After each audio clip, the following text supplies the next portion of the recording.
The girl eating the salad, I guess, yeah. She probably had some reason. I mean, she didn't look. She looked comfortable. It's kind of a prison thing too. Where you like Maybe. put your arm around your food and you eat like this. Yeah, yeah. Have you ever been scared somebody's going to eat your food? Maybe in high school. Maybe. Yeah. Maybe. Not really. Newton South. Yeah. Cafeteria Maybe was some rough. Some dickhead. Wasn't very rough. Yeah. Wasn't very rough. I mean, I'm thinking maybe. I don't have a thought, a memory. I remember the first conversation we had. I guess I was like 20. And you were, Ever? Yeah, Really? Yeah. How old are you? Because this reminds me of it. Because it was about Newton South. Oh, okay. Cafeteria. I'm 55. 55 too. I'm 55. Okay, as well. so we must have both been around 20. When you started 21. comedy, you were 21? Yeah. All right, so I must have been the same age. But we talked about fight because I found out you were a Taekwondo guy or something. Is that what you fought? Yeah. And I asked you about fights. Like I said, do you have skills for fighting in real life? And you said, well, there's just some things you know that they put you way at advantage with people that aren't fighters. Like you don't wait for the fight to start. You told me. Like you told me you were in a cafeteria once in South, and some kid came up, and people think they're going to get to do a preamble. They think that there's going to be a whole hey fuck you, and now they think there's going to be like Yeah. And as soon as you knew he was there to threaten you, you just punched him in the sternum, and he just went down. He's like, hey man, you. And then he just. Anyway, so that was the first time you'd explain that to me. Yeah, that could have been avoided. I thought about that one for a lot afterwards. Yeah? Yeah. Yeah. You think you'd jump the gun? Sometimes you jump the gun because, like, there with great power comes great responsibility. Sure. That guy, he had no chance. He was just bowing up. Right. He was just a knucklehead. Yeah. I should have probably let him slide. That's funny. Yeah, I think that's how you've changed too. Because you were really wired then. You were tightly wired. Well, we're talking then about like me being 15 or 16. That's right. Yeah, it was. And a trained fighter at a young age. And it was also like you got this thing you want to try out. It's like you got a fast car, you want to hit the gas. Yeah, of course. So let's see what happens. Of course. This guy. Yeah, because people, in high school, you're kind of trying out bowing up on people. Right. It's a pretty nuanced thing to ask a kid that age to know, like how to back off. I don't need to fight you. Yeah. No, it's hard. It's hard for kids. I just watched this horrible brawl today that someone had put up on Twitter in a high school. It was terrible. Where like all these kids were fighting in the hallway and teachers were trying to separate it, and this one kid threw this kid to the ground and punched him unconscious, and the kid went into a seizure. And I'm like, oh God.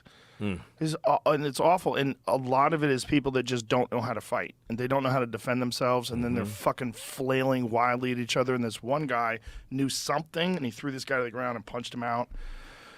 It's this school's so dangerous. It's so dangerous because kids are just starting to get testosterone. They're just starting to become like strong and like almost a man. And out of lopsided too, because there's other kids who it just didn't kick in yet. So they're tiny. Yeah. Well, these kids there was none of that. They were similar sized, but it was just awful. It's just awful. There's also weird energy in school for kids that age it's intricate. Like I remember I saw a lot in my high school fights that were between friends because there's always somebody who wants people to fight.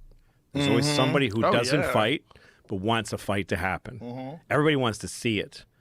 So you take a kid who's trying to get some kind of status with a certain group and they go, why are you friends with that guy? Like that guy's a pussy. And they actually turn him on. They want to see if they can make a kid fight a friend of his.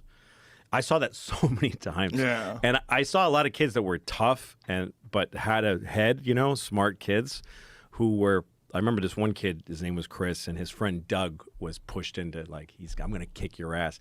And Chris could have beat Doug, but he just started crying because it was too much. Yeah, pressure. And he didn't want to fight his friend, and he could hurt his friend real bad. And he's isolated. Everybody's around him. He's like now the kid, the fag, and he just started crying. And then everybody starts laughing at him because he's crying. Oh. And now he's mad. And he just beat Doug's face It's red. It's just red. It's like he painted his face red.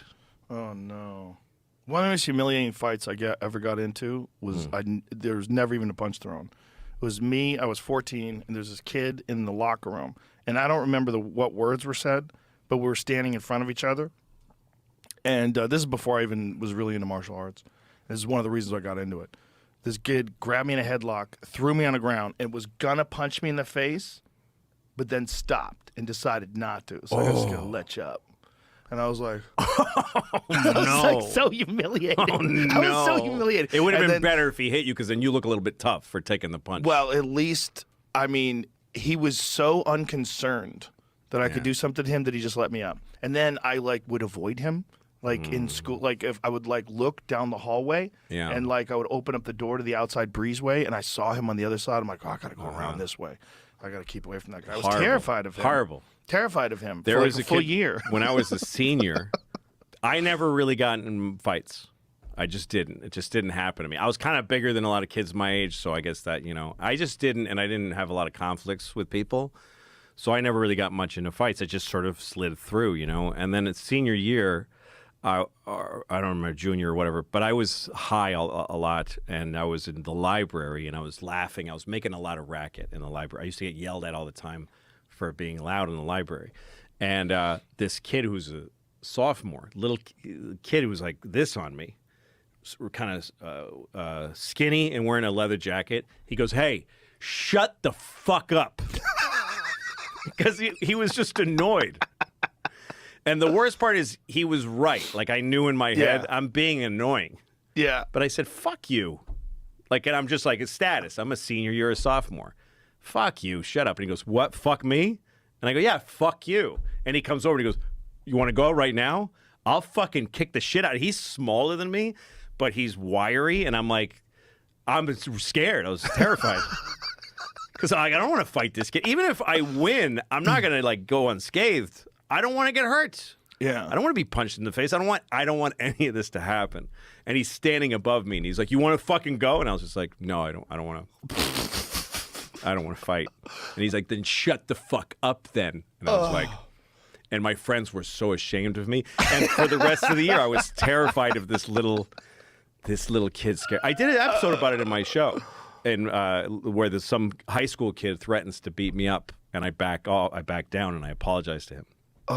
Because I don't want to get. Yeah, that kid really, he haunted me for a long time. It can happen. Yeah. It can happen. Yeah, and he's somewhere now,